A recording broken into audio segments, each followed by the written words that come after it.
Est-ce que j'ai un canal carpien? Je te montre des astuces simples pour savoir si oui ou non tu as un canal carpien et s'il faut aller consulter ton médecin. Donc tu vas voir, il y a trois signes majeurs que moi je trouve en tout cas très intéressants pour identifier si tu as un problème. Le premier, on va passer par le signe de Tinel.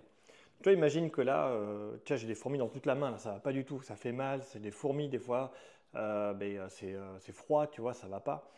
Donc premier signe, je vais taper comme une bille, comme si je tapais dans une bille ici, à l'intérieur là, sur cette zone-là. Et tu vas voir, tu vas prendre une décharge électrique qui remonte. Donc ça veut dire que ton nerf qui est en dessous, ton nerf médian, il est sacrément irrité, il est en hypersignal. Déjà, ça c'est pas bon, ça veut dire qu'il est sûrement écrabouillé quelque part. Mais attention, c'est qu'un signe sur trois. On va faire deux signes de plus pour essayer d'avoir une idée si vraiment mon nerf il fait la tête ou pas. Tu vois, je vais simplement attraper ici, même endroit, et serrer et attendre. C'est simple, c'est juste ça. Je serre, j'attends. Donc tu vas voir qu'au bout de 45 secondes, 40-45 secondes, tu as des fourmis qui apparaissent, même peut-être des douleurs dans la main. Bah, un deuxième signe de positif. Alors là déjà, deux signes de positif, tu peux te dire, allez voir mon médecin, c'est bien. Troisième signe pour le canal carpien, donc après avoir appuyé, tu peux avoir des fourmis, il suffit d'attendre une 40 secondes que le temps il tourne. Alors pour quelle raison j'ai des fourmis? C'est que tu vois, le nerf c'est quelque chose de fragile. Mais si la gaine dans laquelle il passe se réduit, c'est pas sur le nerf que tu écrases directement. Ce sont les artères et les veines qui sont à l'intérieur qui vont diminuer leur calibre. Et en diminuant leur calibre, ils vont pas envoyer d'oxygène au nerf. Le nerf n'a pas d'oxygène, il va te faire hey, je fais vraiment la tête là. Et il va t'envoyer des fourmis pour que tu aies envie de bouger. Et en bougeant, il est très probable que les artères écrabouillées retrouvent la place normale et que ça va mieux. Alors tu me diras, Gilles, c'est très bien, c'est quoi le troisième signe? Troisième signe, je mets en tension. Je plie au maximum ici, là, je plie comme ça, et puis j'attends. Bras tendu ou bras plié, peu importe.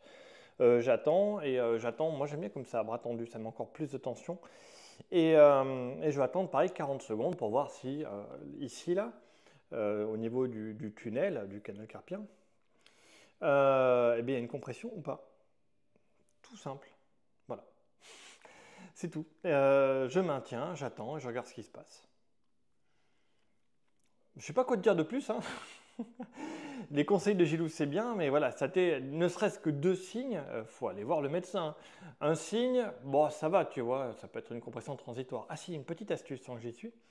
Pour quelle raison ça va pas? Souvent, c'est parce que je travaille en hypercompression comme ça ou en hypercompression comme ça. Donc tu l'as compris, c'est une question de posture. Si tu travailles en main de force, il faut être là, et en main de finesse, il faut être là.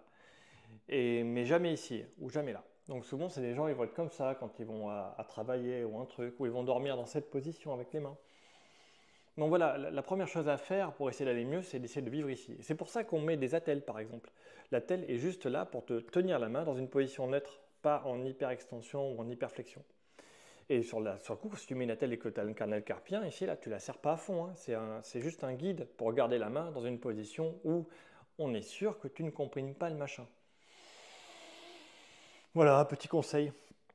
J'en ai d'autres à donner, mais je m'arrête sur le canal carpien, je m'arrête sur ça. N'hésite pas à laisser un message en commentaire si tu as envie d'en apprendre plus. Donc voilà, je peux rentrer en détail sur plein d'exercices, d'astuces, de posture, au travail, comment est-ce qu'on fait la peinture, comment on fait l'ordinateur. Il y a plein de possibilités. Et voilà, j'en parlerai. Je te dis à plus tard.